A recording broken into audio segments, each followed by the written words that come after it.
जय हिंद दोस्तों, मैं हेमंत दोबारा से आप लोगों के बीच में उज्जवल परिवार की तरफ से अपनी एक और क्लास लेकर के हाजिर हूँ। और दोस्तों, जो आज की जो हमारी जो क्लास रहेगी वो हमारी ज्योग्राफी की रहेगी। नया सब्जेक्ट है। आज हम पहली बार उज्जवल परिवार की तरफ से ये पहली क्लास रहेगी भाई इस सब्जेक्ट की। इसके लिए 5-6 दिन से पहले भी पहले भी काफ़ी स्टूडेंट्स की रिक्वेस्ट आई, सर हमें ज्योग्राफी की क्लास नहीं मिल पा रही है। तो चलिए उस बात को ध्यान में रखते हुए, आप लोगों के जो कमेंट्स थे उनको ध्यान में रखते हुए आज जो हम क्लास लेके आए हैं आप लोगों के बीच में वो हमारी ज्योग्राफी की है। और ज्योग्राफी एक ऐसा सब्जेक्ट है दोस्तों, आप चाहे किसी भी प्रकार के किसी भी लेवल के टेस्ट की तैयारी करें, किसी भी प्रकार के कंपटीशन एग्जाम की तैयारी कर रहे हैं, ज्योग्राफी से क्वेश्चन बनते ही बनते हैं। और मोस्ट इंपॉर्टेंट सब्जेक्ट भी है और इसमें काफी टॉपिक भी हैं जो बहुत बढ़िया है और जहां से क्वेश्चन बनते बनते हैं। जो आज का हमारा बिल्कुल बेसिक सा रहेगा, बिल्कुल मैं आप लोगों को इस सब्जेक्ट से जोड़ने की कोशिश करूंगा क्योंकि ये पहली क्लास है हमारी और मैं कोशिश करूंगा आप लोगों से ज्योग्राफी से जोड़ने की। तो चलिए दोस्तों, आज का टॉपिक हम शुरू करते हैं। और आज जो हमारा ज्योग्राफी में पहला जो टॉपिक रहेगा पहली क्लास का वो रहेगा भारत की भौगोलिक स्थिति।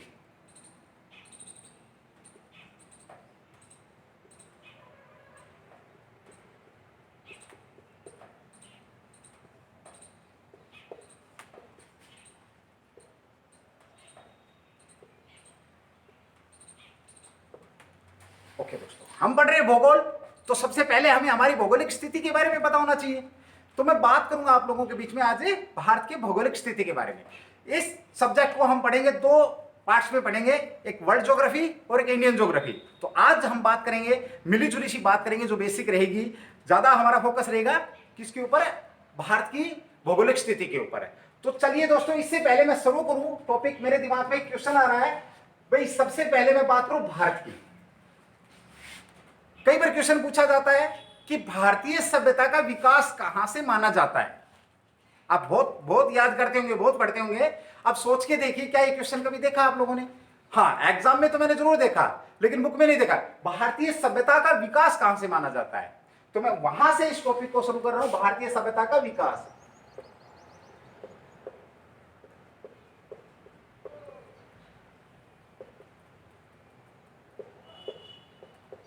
तो दोस्तों, भारतीय जो सभ्यता का विकास जो कहां से माना गया कि सिंपल सा क्वेश्चन है लेकिन बेसिक है, पढ़ा नहीं होगा आप लोगों को, बता दो, सिंधु घाटी की सभ्यता।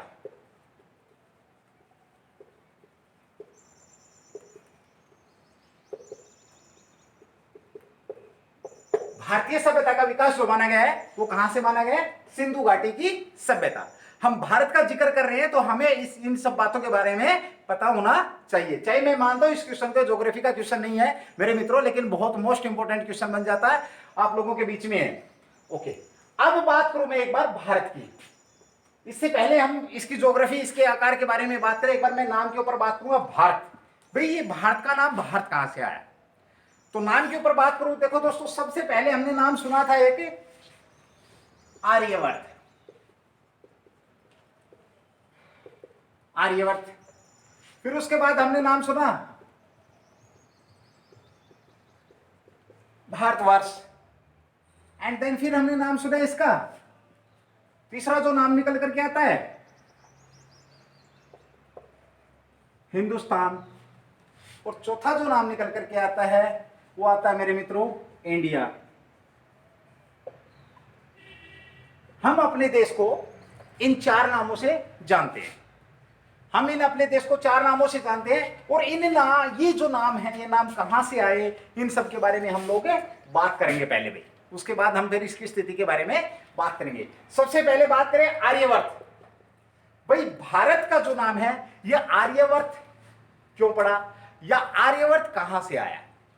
देखिए मेरे मित्रों, मेरे दोस्तों, जो मेरे पुराने स्टूडेंट हैं, मेरे भाइयों और बहनों, हमने हरियाणा जीके में जो हमारा टॉपिक चल रहा है वैदिक सभ्यता व हरियाणा, तो उसके अंदर मैंने आर्यों को लेकर के बहुत बढ़िया तरीके से आप लोगों के बीच में एक्सप्लेन करने की कोशिश करी आर्यों को। और वहां अगर आप इन आर्यों से संबंधित जानकारी चाहते हैं ज्यादा, तो आप लोग हरियाणा जीके का जो 5वीं 6ठी क्लास है मेरे ख्याल में भी शायद उन क्लासों को आप देखेंगे तो आप लोगों को इनके बारे में बहुत बेहतरीन जानकारी वहां से मिल जाएगी और वो टॉपिक कंटिन्यू रनिंग में भी है। ओके, आर्यवर्त हम यहाँ पर ज्यादा बात नहीं करेंगे। तो आर्यवर्त क्यों पड़ा? क्योंकि जो आर्यों का जो निवास था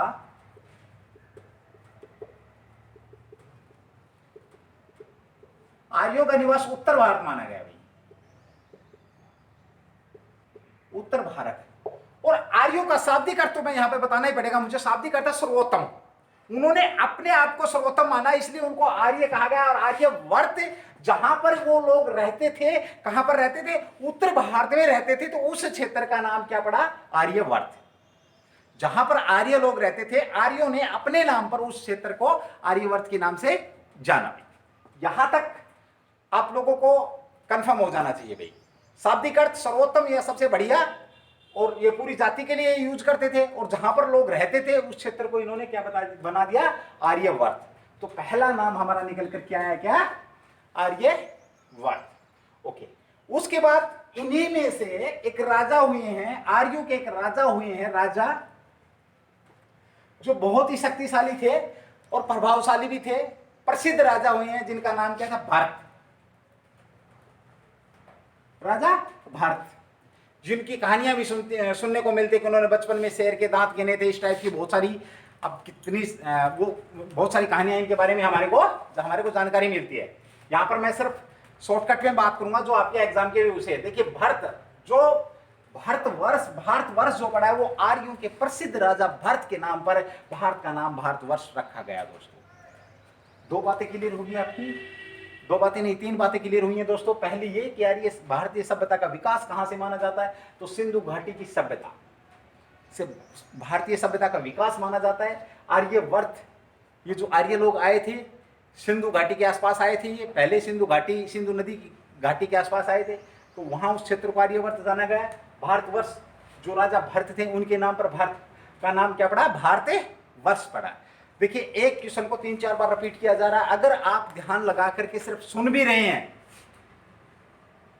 आप सिर्फ सुन भी रहे हैं प्रेजेंट रह करके, मे भी शायद इधर उधर ध्यान नहीं है आप लोगों का, वो कई बार रहता ना प्रेजेंट बॉडी एब्सेंट माइंड वाली बात रहता है, हम देख कुछ रहते हैं, ध्यान हमारा IPQL की तरफ रहता है, पता नहीं कहाँ कहाँ रहता है। मैं यहाँ पे उस मीडिया में सोशल ये साइड वो है भाई, स्टेज है, इसके ऊपर खड़े हो मैं खुल के बोल नहीं सकता। सिर्फ आप ध्यान यहाँ रखेंगे, क्लास के अंदर आपके बहुत सारे कंसेप्ट क्लियर होने वाले हैं और बहुत सारे क्वेश्चन। तो भारतवर्ष, राजा भारत के नाम पर है भारतवर्ष रखा गया। ये आर्यों के संबंध आपसे पूछा जा सकता है, राजा भरत का संबंध किससे था, तो आर्यों से था, इन्हीं के नाम पर भारतवर्ष पड़ा। ओके, उसके बाद हिंदुस्तान, सारे जहां से अच्छा हिंदुस्तान हमारा, हम बुलबुले हैं इसके, ये गुलसिता हमारा, ईस्ट और waste India is the best. ये क्वेश्चन है भाई किस फिल्म का गाना है, एक फिल्म में गाना भी गाया गया है, ये सारे जहां से अच्छा हिंदुस्तान हमारा, हम बुलबुले हैं इसके, ये गुलसिता हमारा, ईस्ट और waste India is the best. चलिए दोस्तों, हिंदुस्तान नाम सुनते ही रोम खड़ा हो जाता है। हिंदुस्तान, ये हिंदुस्तान कहां से मिला हमारे को, ये जो नाम है, ये नाम हमारे को कहां से मिला, तो बता दूं दोस्तों, वैदिक आर्य,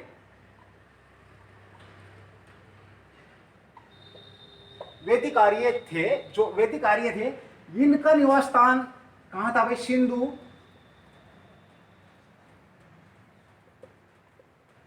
नदी घाटी, सिंधु नदी घाटी के पास आसपास इनका क्या माना गया, निवास स्थान माना गया। और यहां पर ईरानी जो लोग थे,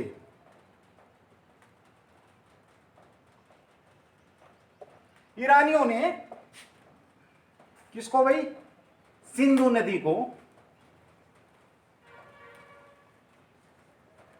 ईरानियों ने सिंधु नदी को हिंदू नदी पुकारा भाई। बड़े ध्यान से समझना भाई, बहुत अच्छी बात बता रहा हूं मैं आप लोगों को, हिंदू नदी। अब देखो, एक जब अपवाद अंतर पढ़ेंगे तब मैं इसका जिक्र जरूर करता, लेकिन यहां पर इसका जिक्र आया है नाम के अनुसार, तो यहां पर इतना जान लेना चाहिए आप लोगों को। आपसे पूछा जाए सिंधु नदी का दूसरा नाम क्या था, तो इसे हिंदू नदी के नाम से भी जानते थे। अब आपसे क्वेश्चन ये भी किया जा सकता है कि सिंधु नदी को हिंदू नदी के नाम से किसने पुकारा, तो किसने पुकारा मेरे मित्रों, ईरानियों ने, ध्यान रखना। अब जब ईरानियों ने सिंधु नदी को हिंदू नदी के नाम से पुकारा, और उस नदी घाटी में, यानी सिंधु नदी घाटी या मैं हिंदू नदी घाटी बोलूं, उस हिंदू नदी घाटी के क्षेत्र में जो लोग आर्य लोग निवास कर रहे थे, वैदिक आर्य, फिर बात आती है वही, अगर इनके बारे में डीप जानकारी लेनी है तो हरियाणा जीके में ये टॉपिक चल रहा है, तो वहां से प्राचीन हरियाणा हम करा रहे हैं, तो वहां से आप लोग इसको बहुत बेहतरीन तरीके से समझ सकते हैं। यहां मैं explain, I can't explain due to lack of time. Okay, Sindhu नदी घाटी, इन्होंने क्या किया, इस क्षेत्र को, नदी को तो हिंदू बोल दिया और इस क्षेत्र को क्या बोल दिया, हिंदुस्तान। हिंदुस्तान, समझ गए भाई? Question clear? हिंदुस्तान, भारत का नाम हिंदुस्तान किसकी वजह से पड़ा? तो ईरानियों ने रखा। क्यों रखा?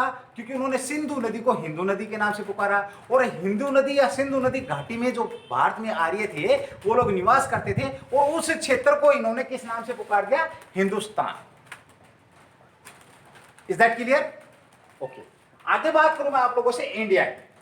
यहां पर बात करूंगा मैं इंडिया की। इंडिया बोलते कुछ लोगों के दिमाग में एक बात आ जाती है कि भाई ये नाम अंग्रेजों ने रखा होगा। नहीं मेरे दोस्तों, अंग्रेजों ने नहीं, ये पहले से भी बातचीत इसके ऊपर है चली आ रही है। पहले से कहां से बातचीत चली आ रही है वो देखिए आप। यूनानी,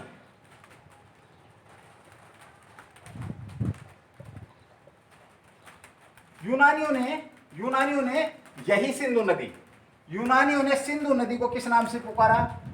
अब इसका एक और नाम आगे निकल करके भाई, इन्होंने इसको इंडस नदी के नाम से पुकारा।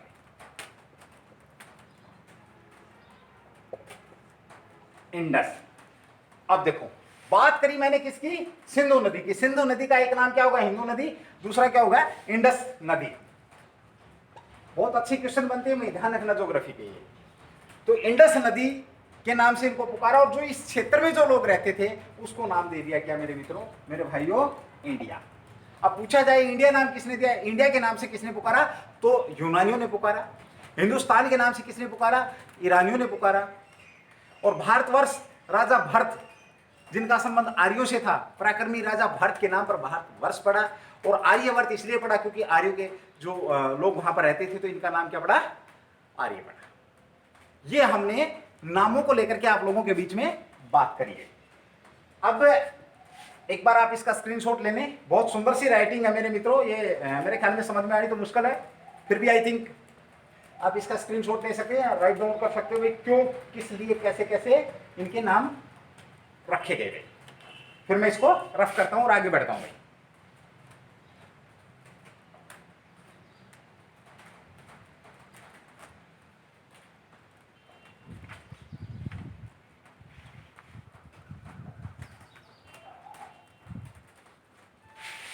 हो गया शायद आप लोगों का भाई। वैसे स्क्रीनशॉट जो लेंगे वो तो याद ही करेंगे कि हाँ कोई राइटिंग मिली थी हमारे को देखने को। चलिए, फिर भी मेरे ख्याल में आई थिंक जिनकी बात जो मैं बताना चाह रहा था वो आप लोगों को बिल्कुल क्लियर हो चुका है।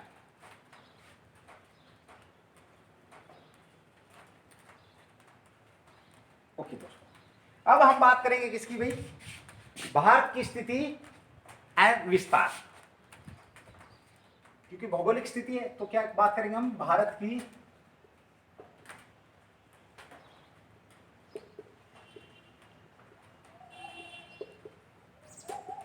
एवं विस्तार।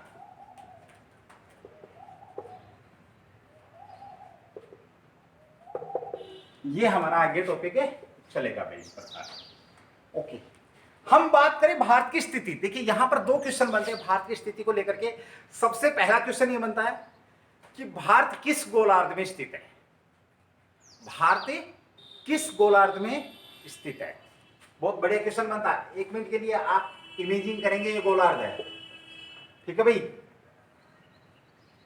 ये आपका नॉर्थ है, ये आपका साउथ है, ये आपका वेस्ट और ये आपका ईस्ट है। और जो भारत है वो यहां से है भाई। भारत कहां है? यहां से है। अगर आप लोगों ने डायरेक्शंस पढ़ी होंगी रीजनिंग के अंदर, दिशाएं अगर आप लोगों ने पढ़ी होंगी तो बहुत अच्छे से आप लोग समझ रहे होंगे। ये क्या होगा? उत्तर पूर्व। उत्तर पूर्व, उत्तरी पूर्व गोलार्ध में भारत किस गोलार्ध में स्थित है? किस गोलार्ध? अगर ये पूछा जाए आप लोगों से क्वेश्चन, ये पूछा जाए क्वेश्चन नंबर 1, भारत किस गोलार्ध में स्थित है, तो मेरे मित्रों यहां पर क्या है? सारे जहां से अच्छा हिंदुस्तान हमारा, ये यहां पर स्थित है भाई, उत्तरी पूर्वी गोलार्ध के अंदर। कहां पर है? उत्तर पूर्व गोलार्ध।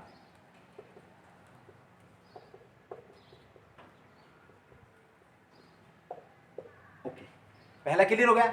यदि यही चीज आप लोगों से इस तरीके से पूछा जाए, भारत एशिया महाद्वीप पे कहां पर स्थित है? भारत एशिया महाद्वीप में कहां पर स्थित है? तो दक्षिणी मध्य एशिया में, दक्षिण मध्य एशिया। भारत कहां पर स्थित है? दक्षिण मध्य एशिया में स्थित है। देखिए मैंने भारत की स्थिति की बात करी आप लोगों के बीच में। अगर हम गोलार्ध के हिसाब से बात करें, क्वेश्चन आ जाता है कि भारत किस गोलार्ध में स्थित है, तो मेरे मित्रों, मेरे भाई और बहनों, दोस्तों, उत्तरी पूर्वी गोलार्ध के अंदर, उत्तर पूर्व गोलार्ध। और बात अगर एशिया की पूछी जाए, एशिया में कहां पर है, तो दक्षिण मध्य एशिया के अंदर भारत क्या है? स्थित है भाई। यहां तक मेरे ख्याल में आई थिंक आप लोग समझ गए होंगे भाई। अगर नहीं समझ में आता है तो कृपया करके आप लोग कमेंट्स करेंगे, मैं जरूर कोशिश करूंगा अपनी तरफ से आप लोगों के बीच में बेस्ट देने के लिए। और मैं दावा करता हूं कि अगर आप लोग दिल से देख रहे हैं तो ये वो क्लास है जो बिल्कुल जीरो से उठा करके और आप लोगों को आईएएस प्रीलिम्स तक के ले जाने की मैं कोशिश करूंगा। मैं पढ़ा आप लोगों को जो कंटेंट है वो डिलीवर करने की कोशिश करूंगा। चलिए, बार बार एक बात बोलनी भी ठीक नहीं रहती, लेकिन करूं क्या, जगाना पड़ता है आप लोगों को। चलिए दोस्तों, ये चीज आप लोगों को पता लगी, स्थिति पता लगी। ओके, उसके बाद ये आप लोगों का हो गया। अब मैं इसको एक बार रफ करूंगा क्योंकि मुझे यहाँ पर थोड़ा सा मैप बनाना पड़ेगा। अब मेरी ड्राइंग भी देखेंगे आप लोग। अब कई जो मेरे स्टूडेंट है, मेरे मित्र हैं, जो जानते हैं कि सर की ड्राइंग बहुत अच्छी है भाई, है ना। अब मैं आप लोगों को ड्राइंग भी दिखाऊंगा भाई। एक बार यहाँ पर हम क्या करेंगे, मैप बनाएंगे। किसका मैप बनाएंगे? भारत का मैप बनाना पड़ेगा हमारे को भाई। भारत का मैप बनाना पड़ेगा भाई। समस्या है ना। ओके,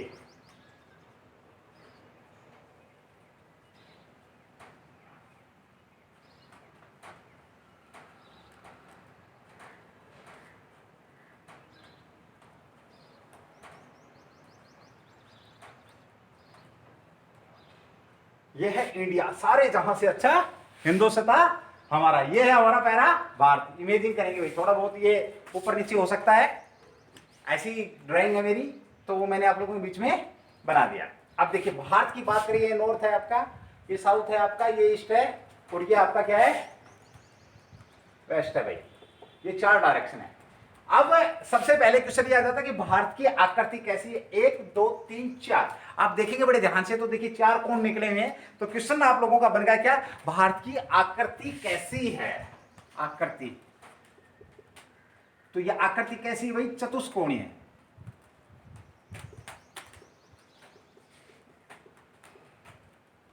भारत की आकृति कैसी है? चतुष्कोणीय है। भारत स्थित कौन से गोलार्ध में है? उत्तरी पूर्वी गोलार्ध में। एशिया में कहां पर है? मध्य एशिया में भाई, दक्षिण मध्य एशिया में स्थित है। आकृति मैंने आप लोगों के बीच में यहां पर बना करके भी दिखा दी और लिख करके भी दिखा दी। चतुष्कोणीय इसकी क्या है? आकृति है। यहां तक हो गया। अब जब यहां तक हो गया तो मैं एक बार बात करूं, ये भारत है, भारत की एक बार सीधी बात करूं, मैं एक बार क्षेत्रफल को लेकर के बात करूं कि भारत का क्षेत्रफल कितना है। देखिए सिंपल सा क्वेश्चन आ जाता कई बार है, भारत का क्षेत्रफल कितना है? डायरेक्ट फैक्ट है ये आप लोगों को याद रखना पड़ेगा। भारत का क्षेत्रफल यहां लिख देता हूं मैं, भारत का क्षेत्रफल कितना है? तो ये है 32,87,263 वर्ग किलोमीटर भाई। भारत का क्षेत्रफल कितना है? 32,87,263 वर्ग किलोमीटर भाई। अब इसको याद करने का तरीका भाई कोई इसकी वो नहीं है, थ्योरी नहीं होती। बाकी जैसे आप लोग IPQ के फोन नंबर याद रखते हैं ना, वैसे याद कर सकते हैं। 33289726464 है ना, ऐसे 63 ऐसे आप लोग याद कर सकते हैं। जैसे आप लोगों के दिमाग में बहुत सारे फोन नंबर रहते हैं, ये तो एक छोटा सा फिगर है।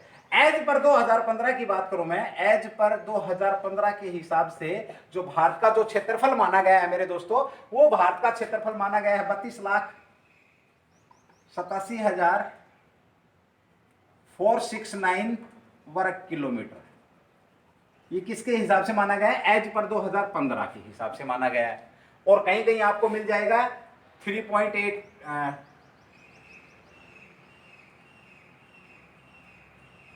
32, हाँ ऐसे मिल जाएगा आप लोगों को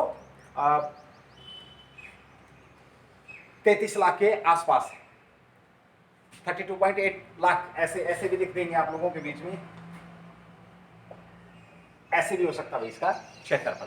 तो कंफ्यूज नहीं होना है। मैंने क्षेत्रफल को लेकर के बात करी कि 32,87,263 वर्ग किलोमीटर हमें पढ़ने को मिलता है, एनसीईआरटी बोलती है, ठीक है। और ये भी एनसीईआरटी बोली है 2015 के हिसाब से 32,87,469 वर्ग किलोमीटर है ये भी, और ये ऐसे भी लिखा मिल सकता है, तो आप लोगों ने डाउट नहीं करना है। 32.8 लाख, ठीक है, वर्ग किलोमीटर।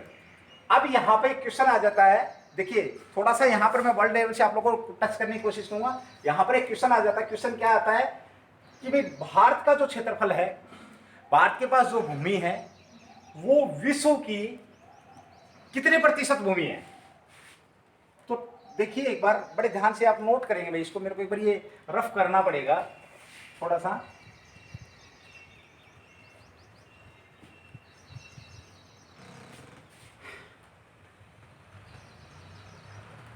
भारत में भूमि है जो, भूमि का चावला मत कर देना भाई, 2.4%। विश्व का 2.4% भूमि किसके पास है, भारत के पास है भाई। यह आप लोगों को बिल्कुल कंफर्म होना चाहिए कि भारत के पास जो भूमि है वो कितनी प्रतिशत है भूमि है, यह आप लोगों को पता होना चाहिए भाई। 2.4% जो है भूमि है। यहां पर मैं आप लोगों को एक बात और बता दूं, भारत का जो क्षेत्रफल के हिसाब से जो दुनिया में नंबर है वो कौन सा भाई, दूसरा क्वेश्चन आपसे पूछा जाए, भारत क्षेत्रफल के हिसाब से किस नंबर पर आता है विश्व में, भारत क्षेत्रफल के हिसाब से कौन से नंबर पर आता है, तो मेरे मित्रों वो आता है 7वें नंबर पर। किस नंबर पर आता है, 7वें नंबर पर। एक और यहां पर क्वेश्चन निकल करके आ जाता है, तीसरा क्वेश्चन निकल करके यह आ जाता है दोस्तों, तो जब 7वें नंबर पर आता है तो जनसंख्या के हिसाब से भी हमें पता होना चाहिए भारत जनसंख्या के हिसाब से कौन से नंबर पर आता है। तो भारत जनसंख्या के हिसाब की बात करूं मैं आप लोगों से, तो ये आता है दूसरे नंबर पर। यहां पे हमारी प्रोग्रेस जारी है और हम कोशिश करेंगे कि पहले नंबर पर पहुंचे। पहले नंबर पर जो हमारा परम मित्र है आजकल, जो कि परम मित्रता दिखा रहा है, वो कौन, चीन। पहले नंबर पर कौन है जनसंख्या के हिसाब से, चीन है। और दूसरे नंबर पर कौन है, भारत है। चीन आजकल बड़े परम मित्रता दिखा रहा है हमारे को। और देखिए समय की बात देखिए, नेपाल भी आंखें दिखा रहा है। पाकिस्तान तो था ही था, हमारा विशेष मित्र गेस्ट था हमारा वो, अब उसके साथ साथ ये भी उसके नक्शे कदम पर चलना शुरू कर दिया। चलिए कोई बात नहीं, सब चीजों से जो हमारे वीर सैनिक जो बैठे हुए हैं, जो वीर सैनिक जो जिन माओं ने अपना दूध पिला करके उन्हें सेना बॉर्डर के ऊपर भेजा है, वो लड़ाई लड़ रहे हैं। वो सिर्फ इस आस पे लड़ाई लगे, उन पर हमें 100% नहीं 1,00,000% भरोसा है कि जब तक वो हैं वहां पे, हमारा कोई बाल भी बाका नहीं कर सकता। हमें अपने वीर भाइयों पर, जो हमारे वीर भाई वहां पर जो सेना के अंदर हैं, वहां सेना में रह करके देश की सेवा कर रहे हैं, प्राण न्योछावर कर रहे हैं, वो 20 जो मेरे भाई शहीद हुए हैं उनको मैं सल्यूट करता हूं और भगवान से दुआ करता हूं, भगवान उनके परिवार को इतनी ताकत दे कि वो अपने जीवन को अच्छे से चला सकें। उन्होंने अपने देश के लिए अपनी जान न्योछावर कर दी, तो हमारा भी फर्ज अपने देश के लिए कुछ बनता है। आपका जो फर्ज है अभी now this time at that present, आपका जो फर्ज है वो आप निभाइए। और आपका जो फर्ज है वो सिर्फ और सिर्फ ये है पढ़ना और पढ़ करके अपना टारगेट हासिल करना, ना कि इधर उधर आप लोगों ने इधर उधर झांकना है। चलिए दोस्तों, यहाँ जनसंख्या की बात करी मैंने, चीन के बाद दूसरे नंबर पर है, क्षेत्रफल की बात करी 7वें नंबर पर है। कई मित्रों के दिमाग में बात आ गई होगी सर 7वें नंबर पर है, तो एक बार बताएंगे 7 कौन कौन से हैं। तो चलिए वो आप लोगों के बीच में एक बार बताता हूँ। एक बार भाई मैं इसको रफ करूंगा, आप लोग एक बार ये नोट करें भाई, फिर बताता हूँ मैं आप लोगों के 7वें नंबर पर हम कहाँ खड़े हैं क्षेत्रफल के हिसाब से। हाँ, यहाँ पे एक क्वेश्चन और नोट कर लो भाई, जो कृषि योग्य भूमि है, कृषि योग्य भूमि अमेरिका के बाद हमारे पास दूसरे नंबर पर। कृषि योग्य भूमि में भारत कहां पर है, दूसरे नंबर पर, सेकंड नंबर पर भाई। तो पहले नंबर पर कौन है, अमेरिका। अमेरिका आपसे क्वेश्चन किया जाए कृषि योग्य भूमि में पहले नंबर पर कौन सा देश आता है, तो अमेरिका आता है। सेकंड नंबर पर कृषि योग्य भूमि में कौन आता है, भारत। इसीलिए भारत को कृषि प्रधान देश के नाम से भी जाना जाता है। ठीक है दोस्तों, अब मैं एक बार रफ कर रहा हूं, फिर आगे बढ़ता हूं।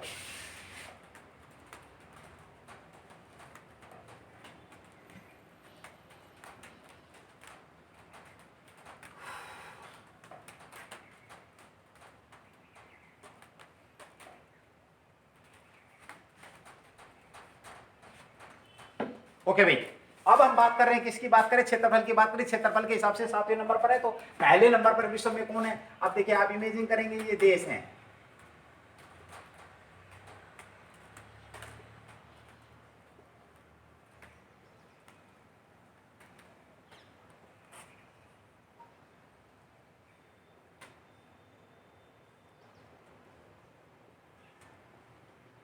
ये देश हैं। और ये एक बार इमेजिन करेंगे आप लोग, एक बार मानेंगे कि ये क्या आपका गोलार्ध है, और ये गोलार्ध में अलग अलग महाद्वीपों पे अलग अलग देश बसे हुए हैं। तो एक बार समझने के लिए बता देता हूँ, अगर आप लोग ध्यान से देखेंगे तो आप कभी नहीं भूलेंगे इन देशों के नाम। देखिए मेरे मित्रों, भाई और बहनों, ये यहां पर है रूस।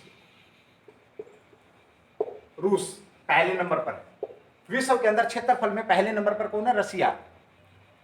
1 करोड़ से ऊपर है, कुछ 1 करोड़ 70 लगभग समथिंग, 1 करोड़ से कुछ, 1 करोड़ से कुछ ऊपर है इसका जो जैसे हमारा 32,87,263 वर्ग किलोमीटर है, ऐसे इसका 1 करोड़ से ऊपर है, 1 करोड़ 17 लाख कुछ इस टाइप से है।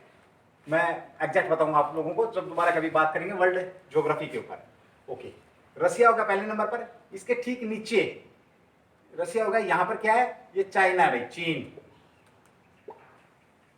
ये कौन सा देश है? चीन। रूस के ठीक सामने क्या है? कनाडा। कनाडा। कनाडा के नीचे ये क्या है? अमेरिका।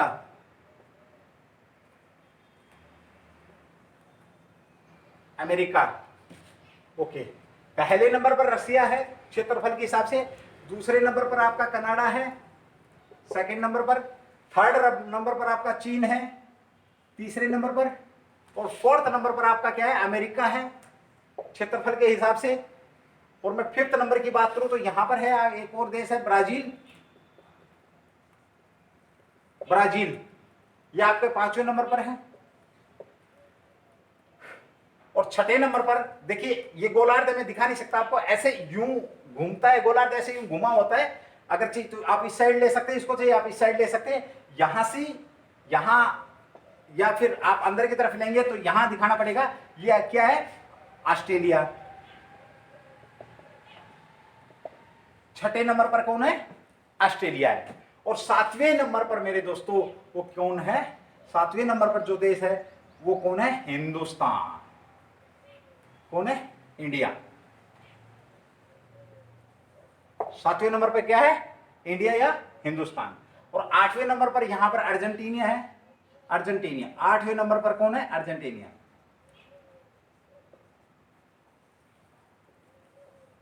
8वें नंबर पर अर्जेंटीना।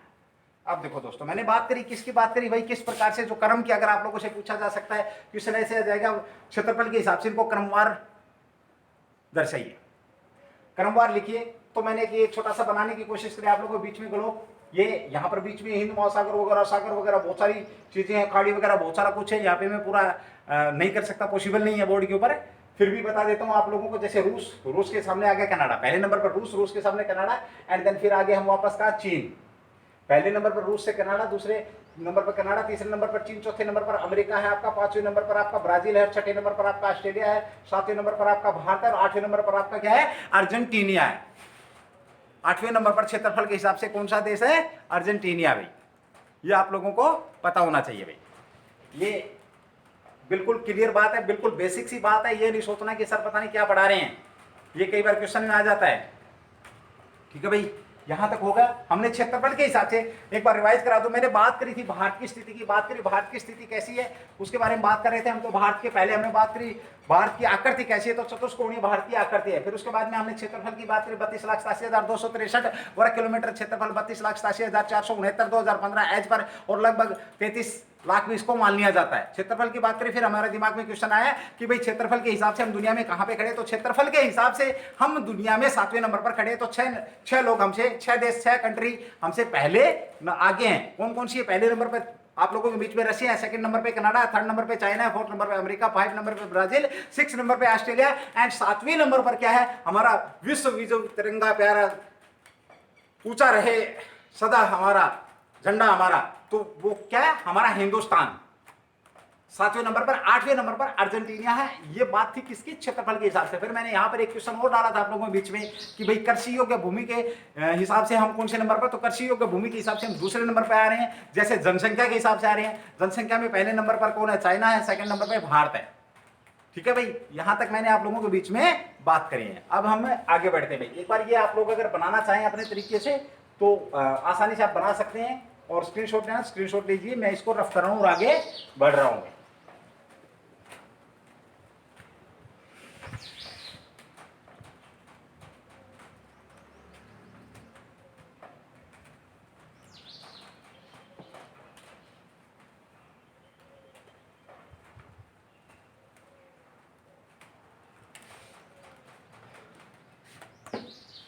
ओके भाई, हमने बात कर ली आकृति की, बात कर ली हमने, स्थिति की बात करी, गोलार्ध के हिसाब से बात करी हमने स्थिति की। अब एक बार एक क्वेश्चन और आप लोगों के बीच में कई बार आ जाता है, चलो उसको बताऊंगा। उससे पहले मैं आप लोगों को एक बार यह बता दूं कि भारत के चारों तरफ कैसे कैसे क्या क्या है। देखिए, भारत के उत्तर में हिमालय, यहां पे लिख देता हूं मैं, उत्तर में क्या है? हिमालय। आपसे पूछा जाए हिमालय कहां है, सबको पता है, पहली क्लास का स्टूडेंट भी बता देगा, ध्यान रखना इस बात को। लेकिन ये जो अगली बात है ये पूछी जाए तो मुश्किल है। भारत के मध्य में क्या है? विशाल द्रोणियां है, विशाल नदी द्रोणियां। आपसे क्वेश्चन किया जा सकता है भारत में विशाल नदी द्रोणियों का स्थान क्या माना गया है? तो भारत के मध्य में क्या माना गया है? विशाल नदी द्रोणियां। जब हम अपवाद अंतर करेंगे तो इन नदी द्रोणियों के ऊपर बहुत बढ़िया तरीके से हम यहां पर पढ़ने की कोशिश करेंगे। तीसरी जो बात है दोस्तों वो ये है उत्तर पूर्व, उत्तर पूर्व व दक्षिण। दक्षिण में क्या है?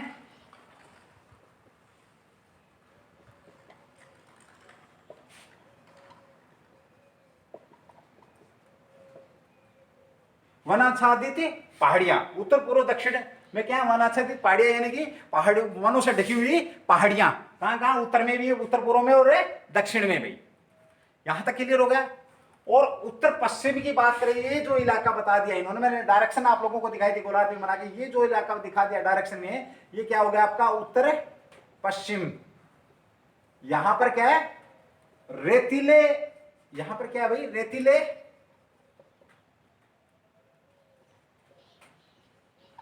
रेतीले मरुस्थल का विस्तार है भाई।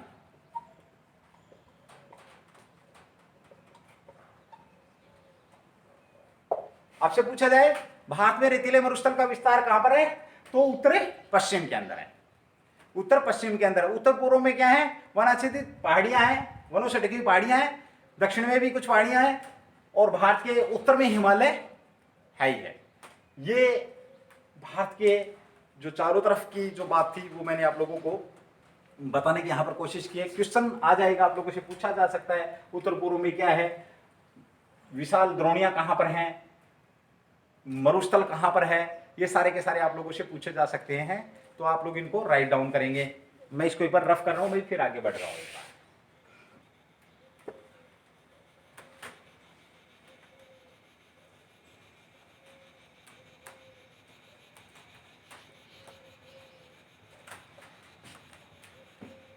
ओके दोस्तों, अब देखो यहां पर हमने पहले जो बात करी थी, बात करी नाम को लेकर के, नाम को लेकर के बात करी थी। 4 नाम थे, मैंने वहां पे बताया। एक क्वेश्चन वहां से लैप्स हो गया मेरे दिमाग से, वो क्वेश्चन था, बहुत बढ़िया क्वेश्चन है, पॉलिटी में पहुंच जाता है वो क्वेश्चन घूम करके, कि भारत के इंडियन कॉन्स्टिट्यूशन में भारत के नाम की व्यवस्था कहां पर की गई है, या देश के नाम की व्यवस्था इंडियन कॉन्स्टिट्यूशन में कहां पर की गई? तो अनुच्छेद एक्ट नंबर 1 के अंदर भारत के नाम की व्यवस्था की गई है। एक्ट नंबर 1, अनुच्छेद नंबर 1 के अंदर क्या किया गया है? भारत की नाम की व्यवस्था की है। भारत, इंडिया जो कि भारत होगा, क्या कैसे लिखा गया है? इंडिया जो कि भारत, इंडिया जो कि भारत है, इंडिया जो कि भारत है, राज्यों का संघ होगा। यहां पर ध्यान रखना, आपको कंफ्यूज करने के लिए कभी कभी पूछ ले जाएगा, भारत राज्यों का संघ है, ऑप्शन ए। भारत राज्यों का समूह है, ऑप्शन नंबर 2। भारत लोकतंत्र है, ऑप्शन नंबर 3। भारत गणतंत्र है, ऑप्शन नंबर 4। इनमें से गलत को छाटिए। बहुत तगड़ा क्वेश्चन बना के दे रहा हूं आप लोगों को, ध्यान रखिएगा। मैंने क्या बोला? पहुंच तो खैर पॉलिटी में पहुंच गया है क्वेश्चन, लेकिन फिर भी अच्छा क्वेश्चन है, इससे रिलेट करता ज्योग्राफी से, इसलिए मेरे दिमाग में आ गया है। आपसे पूछा जाएगा भारत राज्यों का समूह है, भारत राज्यों का संघ है, भारत लोकतंत्र है, भारत एक गणतंत्र राज्य है, इनमें से कौन सा गलत है? तो मेरे मित्रों, भारत राज्यों का समूह, ये वाला गलत है। भारत राज्यों का क्या है? संघ है, ठीक है, भारत राज्यों का संघ है। चलिए दोस्तों, ओके, नाम की बात होगी। उसके बाद हम बात करें, आप लोगों ने सुना होगा भारतीय, मैंने गोलार्ध की बात करी थी स्थिति के बारे में, भारत किस गोलार्ध में स्थित है। वहां पे क्वेश्चन ये भी पूछा गया था कि भारत एशिया महाद्वीप में कहां पर स्थित है, वो भी आप लोगों के बीच में आया। अब यहां पे एक और क्वेश्चन निकल करके आ जाता है, भारतीय उपमहाद्वीप। आप लोगों ने सुना होगा भारतीय उपमहाद्वीप।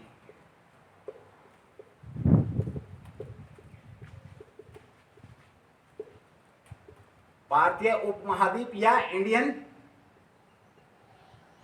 सब कॉन्टिनेंट, इंडियन कॉन्टिनेंट। आप लोगों को पता होगा भारतीय उपमहाद्वीप के बारे में खूब नाम सुना होगा आप लोगों ने, लेकिन क्या कभी दिमाग पे जोर देके देखा है कि भारतीय उपमहाद्वीप है कहां कहां भाई? क्वेश्चन बड़ा बेसिक है, बहुत पढ़ जाएंगे आप लोग, पता नहीं कहां कहां की ज्योग्राफी पढ़ जाएंगे, कहां पे अमेरिका, कहां पे रूस, कहां पे चाइना, लेकिन जो अपने पास में वही आ जाएगा, वही हमें नहीं बता पाएंगे हम, तो फिर बड़ी आत्मग्लानि महसूस होती है। हम 1 घंटा पढ़े और उस 1 घंटे में हमें एक भी क्वेश्चन अगर हमारा लैप्स होता है या छूटता है तो वो एक टीचर की भी और एक स्टूडेंट की भी नाकामयाबी है। मैं दोनों को शामिल करूंगा, ज्यादा मैं मतलब रिस्पॉन्सिबल टीचर को मानता हूं, स्टूडेंट को भी इसलिए मानता हूं कि स्टूडेंट अपने माइंड को खोले तो खुद भी क्रिएट कर सकता है, खुद भी सोच सकता है कि ये भी तो हो सकता है। तो यहाँ पे आप लोगों ने सुना होगा भारतीय उपमहाद्वीप, बिल्कुल इंडियन सब कॉन्टिनेंट सुना होगा आप लोगों ने। तो सबसे पहले यहाँ पे क्वेश्चन ये आ जाता है दोस्तों, इसका क्षेत्र कहां से कहां तक है, इसका जो क्षेत्र कहां से कहां तक है, ध्यान रखना, बड़े अच्छे तरीके से बताने की कोशिश करूंगा आप लोगों के बीच में, और आप लोग इसको देखेंगे और नोट करेंगे। कैसे भी नोट कर लो आप अपनी लैंग्वेज में, जरूरी नहीं है कि मैं बताऊं उसी लैंग्वेज में आप नोट करें, लैंग्वेज आपकी होनी चाहिए, समझ में आना चाहिए बस। लैंग्वेज डजंट मैटर, लैंग्वेज कोई मैटर नहीं करती है। ओके, देखिए भारत के उत्तर में, भारत के उत्तर में हिमालय, पहली बात हिमालय, ओके। दूसरा उत्तर पूर्व पश्चिम, सॉरी उत्तर पश्चिम में, उत्तर, ये मैं सीमाएं बता रहा हूं कहां से कहां तक। पहली सीमा कहां होगी आपकी, 1 नंबर सीमा हिमालय हो गया उत्तर में। उसके बाद उत्तर पश्चिम में से कौन सी आ जाएंगी आपकी, सुलेमान व हिंदू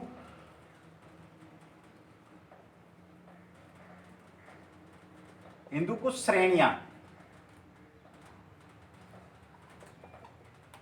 सुलेमान व हिंदू कुछ श्रेणियां। एंड देन अगर मैं बात करूं पूर्व की, तो पूर्वांचल,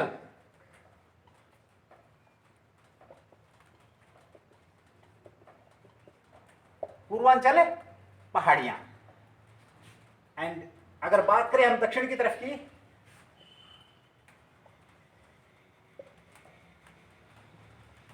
विशाल हिंद महासागर।